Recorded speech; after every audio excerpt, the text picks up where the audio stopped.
চর্যাপদ কোন ছন্দে লেখা? চর্যাপদ লেখা হচ্ছে মাত্রা ছন্দে। চর্যাপদের ভাষা মূলত প্রাচীন বাংলা ভাষা এবং এই পদগুলো প্রাচীন কোন ছন্দে রচিত তা আজ পর্যন্ত বলা সম্ভব নয়। কারো কারো মতে চর্যাপদ 4 মাত্রার চাল বিশিষ্ট 16 মাত্রার পাদাকুল ছন্দ এবং কারো মতে পদঝটিকা ছন্দ এবং কারো মতে অপভ্রংশ অবহটক রচনায় ব্যবহৃত ছন্দের অনুকরণ। তবে আধুনিক ছন্দের বিচারে চর্যাপদের পদগুলো মাত্রাবৃত্ত ছন্দে লেখা। মাত্রাবৃত্ত রীতিতে গঠিত হলেও মাত্রাবৃত্তের বর্তমান সুনির্দিষ্ট গণনা পদ্ধতি এতে মানা হয়নি। কবিওয়ালা ও শায়রের উদ্ভব ঘটে কখন? কবিওয়ালা এবং শায়রের উদ্ভব ঘটে 18 শতকের শেষার্ধে এবং 19 শতকের প্রথমার্ধে। 18 শতকের শেষার্ধে এবং 19 শতকের প্রথমার্ধে। 18 শতকের শেষার্ধে এবং 19 শতকের প্রথমার্ধে সামাজিক ও সাংস্কৃতিক বিপর্যয়ের মুখে কলকাতার হিন্দু সমাজে কবিওয়ালা ও মুসলমান সমাজে শায়েরদের উদ্ভব হয়ে থাকে। কবিওয়ালারা তৎকালীন বিশৃঙ্খল সমাজ ব্যবস্থায় যথেষ্ট খ্যাতি লাভ করেছিল এবং কবিওয়ালদের মধ্যে উল্লেখযোগ্য হলেন গোজলাগুই, হরু ঠাকুর, ভবানী বেনে, নিতাই বৈরাগী। কবিগানের প্রথম কবি হচ্ছে গোজলাগুই। 18 শতকের শেষার্ধে ও 19 শতকের প্রথমার্ধে সমাজে কবি গানের প্রচলন ছিল, যাদের হিন্দু সমাজে কবিওয়ালা ও মুসলিম সমাজে শায়ের বলা হতো। কবিওয়ালাদের যিনি প্রাচীন তার নাম হচ্ছে গোজলাগুই। এছাড়া কয়েকজন বিখ্যাত কবিওয়ালার নাম রাম বসু, অ্যান্টনি ফিরিঙ্গি, হরু ঠাকুর, নিধু বসু, কেষ্টামুচি, ভবানী। কেন পান্থ ক্ষান্ত হেরি দীর্ঘপদ কার লেখা? এটা হচ্ছে কৃষ্ণচন্দ্র মজুমদার। কৃষ্ণচন্দ্র মজুমদারের বিখ্যাত কাব্যগ্রন্থ সম্ভাব শতক তার রচিত উল্লেখযোগ্য পংক্তিগুলো হলো কেন পান্থ ক্ষান্ত হেরি দীর্ঘপদ, যেজন দিবসে মনের হরষে জ্বালায় মোমের বাতি, চিরসুখী জন ভ্রমে কি কখন ব্যথিত বেদন বুঝিতে পারে, কোন চরণটি সঠিক? এটা হচ্ছে ধনধান্যে পুষ্পে ভরা। উল্লেখিত চরণটি দ্বিজেন্দ্রলাল রায় রচিত ধনধান্য পুষ্পে ভরা গানের অংশ। তার রচিত উল্লেখযোগ্য নাটক হলো প্রতাপ সিংহ 1905 সালে, দুর্গাদাস 1906 সালে, মেবার পতন 1315, নূরজাহান 1908, শাহজাহান 1909, চন্দ্রগুপ্ত 1911, সিংহল বিজয় 1916। কোন বানানটি শুদ্ধ নয়? এটা হচ্ছে ঊর্ধ্ব এর সঠিক বানান কোনটি? ঊর্ধ্ব রস্যু দয় বয় রেফ, ঊর্ধ্ব।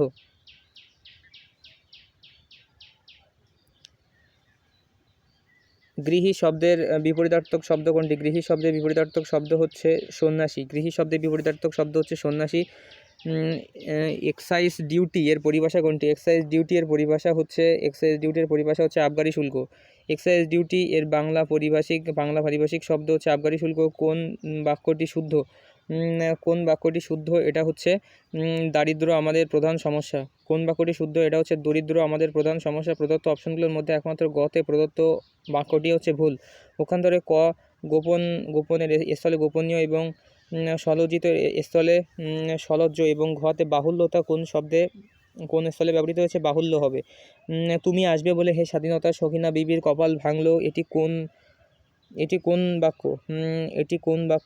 এটি হচ্ছে মিশ্র বা জটিল বাক্য। একটি প্রধান বাক্যের অংশের সঙ্গে অঙ্গীভূত এক বা একাধিক খণ্ডবাক্য সাধারণভাবে বা কোনো অনুগামী সমুচ্চয়ী অব্যয় বা সাপেক্ষ সর্বনাম দিয়ে যুক্ত হয়ে পরস্পর সাপেক্ষভাবে ব্যবহৃত হলে তাকে মিশ্র বা জটিল বাক্য বলে। যেমন তুমি আসবে বলে হে স্বাধীনতা, সখিনা বিবির কপাল ভাঙলো, এটি একটি মিশ্র বা জটিল বাক্য। কোনটি অগ্নি এর সমার্থক শব্দ নয়? এটা হচ্ছে প্রজ্বলিত। অগ্নি এর সমার্থক শব্দ নয়, প্রজ্বলিত। অগ্নি এর সমার্থক শব্দ নয় হচ্ছে প্রজ্বলিত। প্রজ্বলিত শব্দের সমার্থক শব্দ হচ্ছে উজ্জ্বল, আলোকিত, উদ্ভাসিত, ঝলমলে, দীপ্তিমান, প্রদীপ্ত, চকমকে, শোভামান।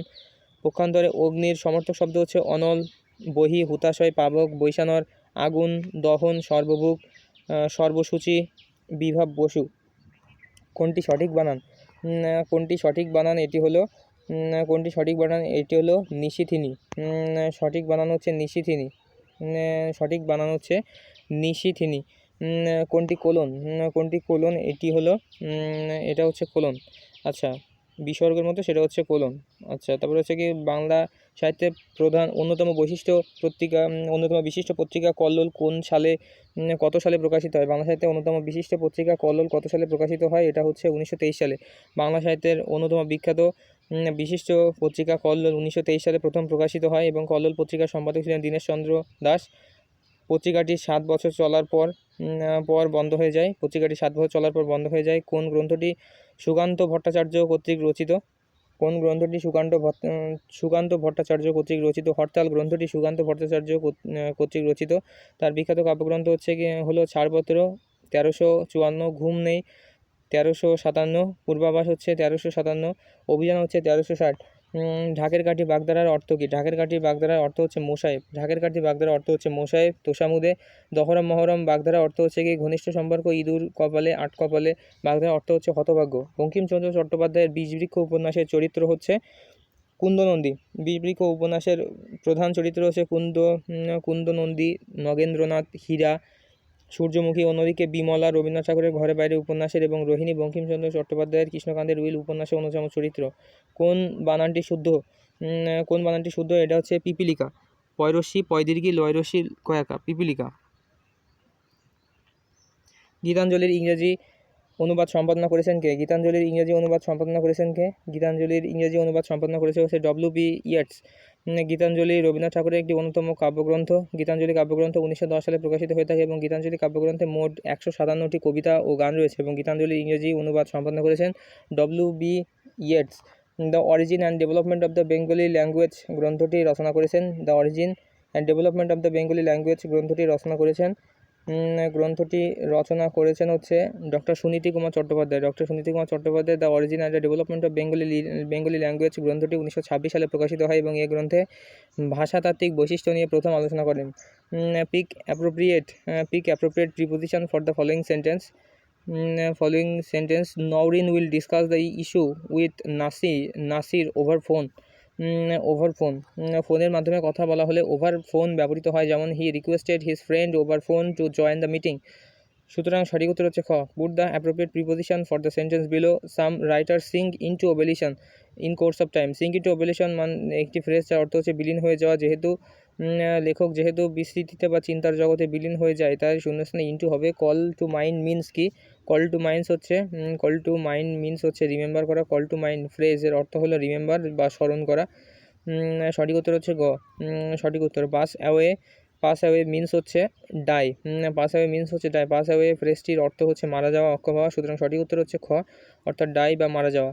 Pick the word that is synonymous with the authoritarian. Authoritarian means হচ্ছে কি autocratic. Pick the word that is synonymous with authoritarian মানে হচ্ছে অটোক্রেটিক। অথরিটেরিয়ানের অর্থ হচ্ছে কঠোর শাসক। অপশন কতে প্রদত্ত। অটোক্রেটিকের অর্থ হচ্ছে স্বৈরশাসক। খতে প্রদত্ত। সিনিয়রের অর্থ হচ্ছে ঊর্ধ্বতন। গতে প্রদত্ত এল্ডারলি এর অর্থ হচ্ছে বয়োজ্যেষ্ঠ এবং ঘতে পোটেনশিয়ালের অর্থ হচ্ছে রক্ষণশীল। The word permissive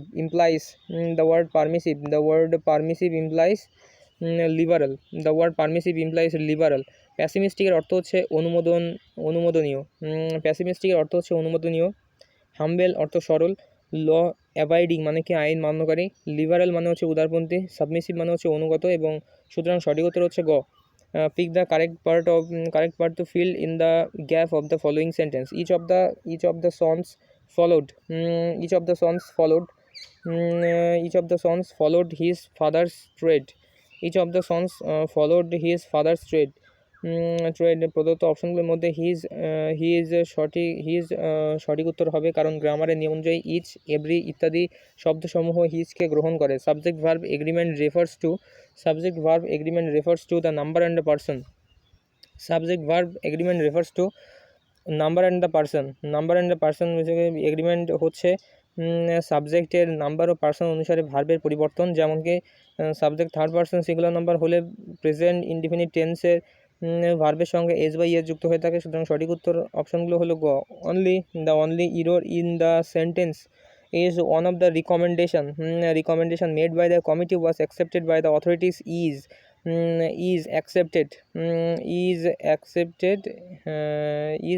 recommended. One of the error of the sentence is recommendation, one of the recommendation এটা হচ্ছে কি ভুল। ওয়ান অফ দ্য সবসময় কি প্লুরাল নাউন বা প্রোনাউন ব্যবহৃত হয়ে থাকে, ওয়ান অফ দ্য এরপর সবসময় প্লুরাল নাউন বা প্রোনাউন ব্যবহৃত হয়ে থাকে, অর্থাৎ রিকমেন্ডেশনের এস হবে রিকমেন্ডস হবে, প্লুরাল নাউন ব্যবহার করা হয়ে থাকে, ওয়ান অফ দ্য রিকমেন্ডেশনস হবে, এস হবে, one of the recommendations. The French refers to the French refers to the French people.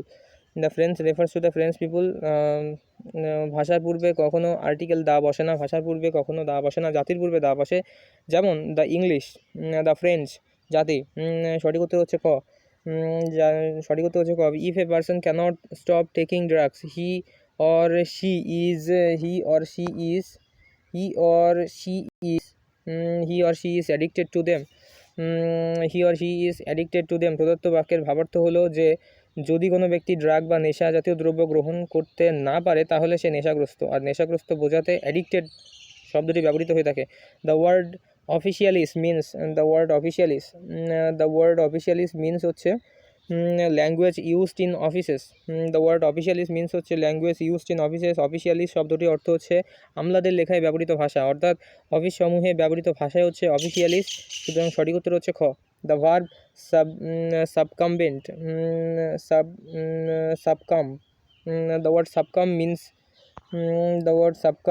সাবকাম means হচ্ছে সাবমিট করা। অপশনগুলোর মধ্যে কতে প্রদত্ত অ্যাচিভ এর অর্থ হচ্ছে অর্জন করা, খতে প্রদত্ত সাবমিসিভের অর্থ হচ্ছে দলিল করা, গতে প্রদত্ত উইনের অর্থ হচ্ছে জয়ী হওয়া এবং ঘতে প্রদত্ত কনকরের অর্থ হচ্ছে জয় করা। আবার প্রশ্নে উল্লেখিত সাবকাম এর অর্থ হচ্ছে দাখিল করা, সুতরাং খ যথার্থ উত্তর।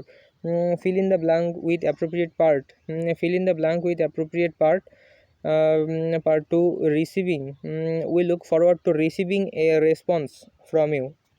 We look forward to receiving a response from you.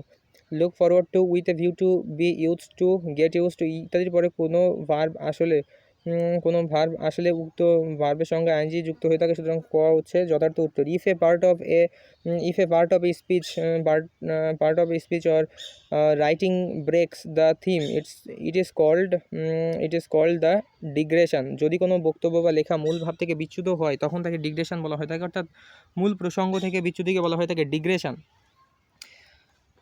তাই সঠিক উত্তর হচ্ছে খ digression. The expression take into account means হচ্ছে কনসিডার করা। দ্য ফ্রেজ টেক ইনটু অ্যাকাউন্টের অর্থ হলো বিবেচনা করা, সুতরাং সঠিক উত্তর হলো খ consider. Choose the best translation of কর্তৃপক্ষ তাকে তিরস্কার করলো। The authorities took him to task, take to টাস্কের অর্থ হচ্ছে তিরস্কার করা, সুতরাং কর্তৃপক্ষ তাকে তিরস্কার করলো। বাক্যটির অর্থ সঠিক অনুবাদ হলো the authorities took him to task. Such claim needs to be tested empirically. Such claim needs to be tested empirically suggests that the test should be based on experience. The test should be based on experience. The idiom put up with means হচ্ছে tolerate করা। put up with ফ্রেজটি দ্বারা সহ্য করা বোঝায়। In many ways riding a bicycle is similar to driving a car. প্রশ্নে উল্লেখে বলা হয়েছে যে সাইকেল চালানো অনেক ক্ষেত্রে এই গাড়ি চালানোর অনুরূপ। সেক্ষেত্রে সাইকেল চালানো ও গাড়ি চালানো একই হওয়ায় এদের ফ্রেজাল গঠনও একই হবে, সুতরাং রাইডিং এ কার থাকায় ড্রাইভিং এ কার হবে। তবে সংবিধানের ষোড়শ সংশোধনী অবৈধ ঘোষণা সংক্রান্ত বহাল রেখে, ওইটা একটু ভুল করে চলে এসেছে এখানে। আচ্ছা, বাংলাদেশের সংবিধানে এখন পর্যন্ত কয়টি সংশোধনী আনা হয়েছে? বাংলাদেশের সংবিধানে এখন পর্যন্ত 17টি সংশোধনী আনা হয়েছে এবং 2018 সালের 8 জুলাই সংবিধান সপ্তদশ সংশোধন বিল 2018 জাতীয় সংসদে পাশ হয়। পূর্বাশা দ্বীপের অপর নাম কি? পূর্বাশা দ্বীপের অপর নাম হচ্ছে দক্ষিণ তালপট্টি দ্বীপ। দক্ষিণ তালপট্টি দ্বীপ সাতক্ষীরা জেলার শ্যামনগর উপজেলার অন্তর্গত বাগেরহাটের অগভীর সামুদ্রিক মহীশোভন এলাকায় জেগে ওঠা একটি উপকূলবর্তী দ্বীপ এবং ভারতে দ্বীপটি নিঝুম দ্বীপ, আবার কখনো কখনো পূর্বাশা নামে অভিহিত করা হয়। তবে বর্তমানে দ্বীপটির কোনো অস্তিত্ব নেই এবং 1985 সালে উড়ির চরে যে সাইক্লোন হয় তখন দক্ষিণ তালপট্টি দ্বীপটি বিলীন হয়ে যায়, দ্বীপটি বিলীন হয়ে যায়। এবং মুজিবনগর কোন জেলায় অবস্থিত? মুজিবনগর কোন জেলায় অবস্থিত? মুজিবনগর কোন জেলায় অবস্থিত? এটা হচ্ছে মেহেরপুর। 1971 সালের 10 এপ্রিল মেহেরপুর জেলার মুজিবনগর থেকে জারিকৃত স্বাধীনতা ঘোষণাপত্রের মাধ্যমে গণপ্রজাতন্ত্রী বাংলাদেশ সরকার গঠন করা হয়। এবং 1971 সালের 17 এপ্রিল মেহেরপুর জেলা বৈদ্যনাথ তলার বর্তমান মুজিবনগর আমবাগানে এ সরকারের আনুষ্ঠানিক শপথ গ্রহণ অনুষ্ঠিত হয়। এবং মুজিবনগর উপজেলার কার্যক্রম শুরু হয় 2000 সালে 24 ফেব্রুয়ারি।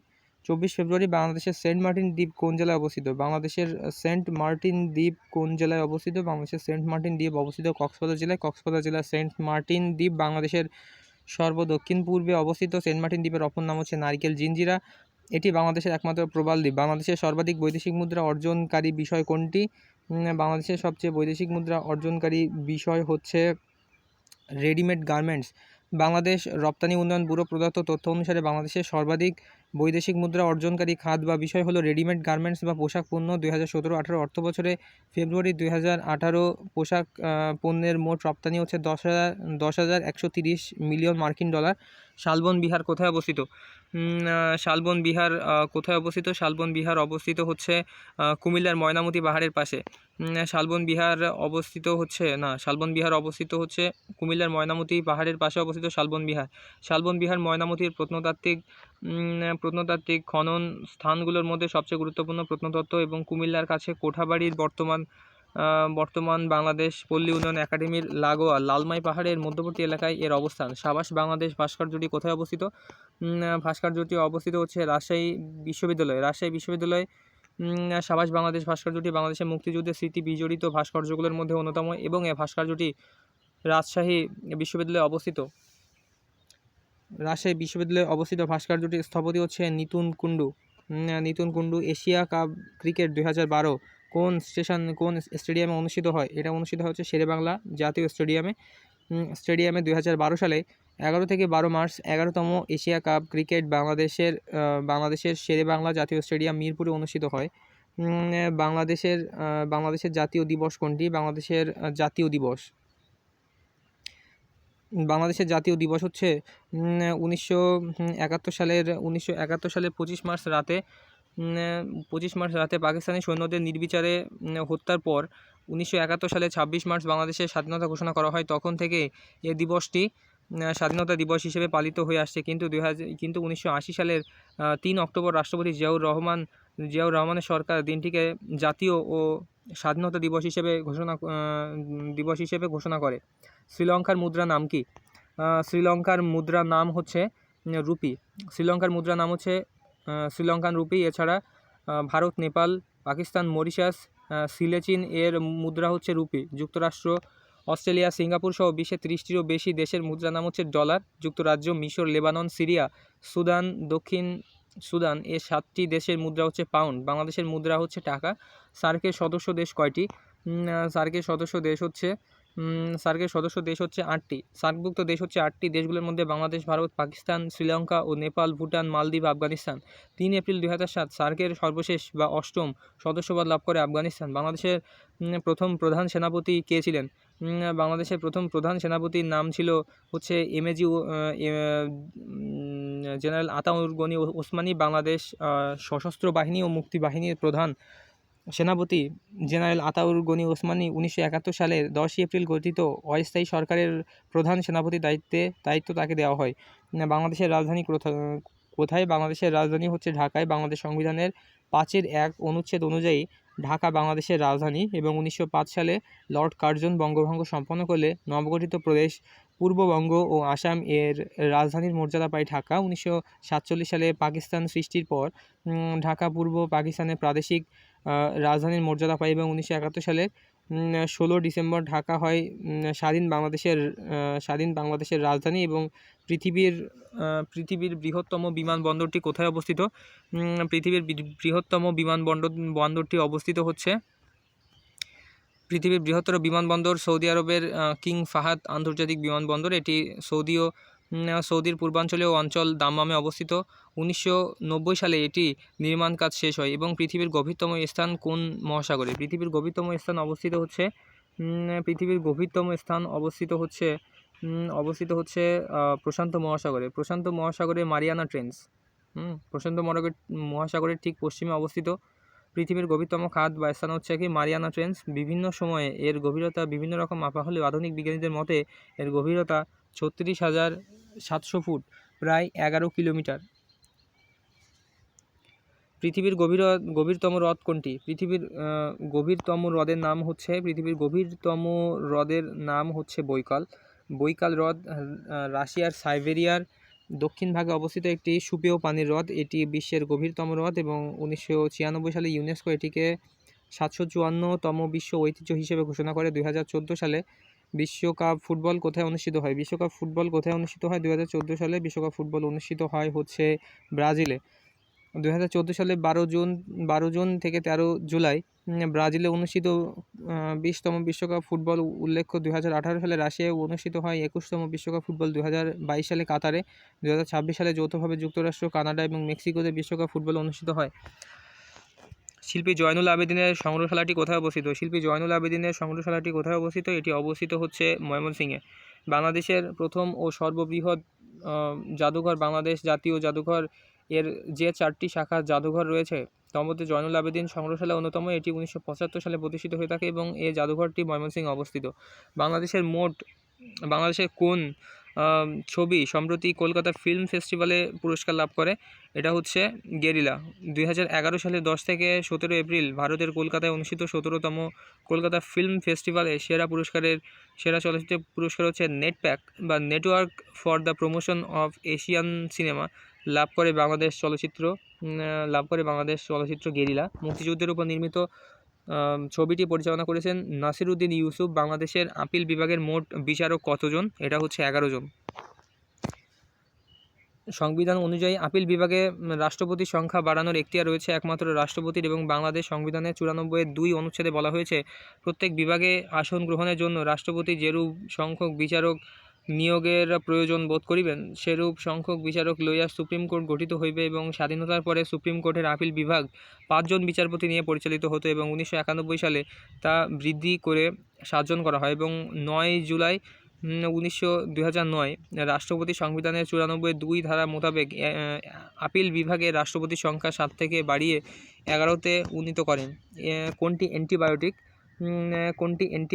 এটা হচ্ছে অ্যান্টিবায়োটিক হচ্ছে পেনিসিলিন। পেনিসিলিন একটি অ্যান্টিবায়োটিক এবং পেনিসিলিন আবিষ্কার করানো হচ্ছে আলেকজান্ডার ফ্লেমিং। ইনসুলিনের অভাবে ডায়াবেটিক্স রোগ হয়ে থাকে এবং পেনিসিলিন নামক এনজাইম প্রোটিন পরিপাকে সহায়তা করে। ফল পাকানোর জন্য দায়ী ফাইটো হরমোনের নাম হচ্ছে ইথিলিন।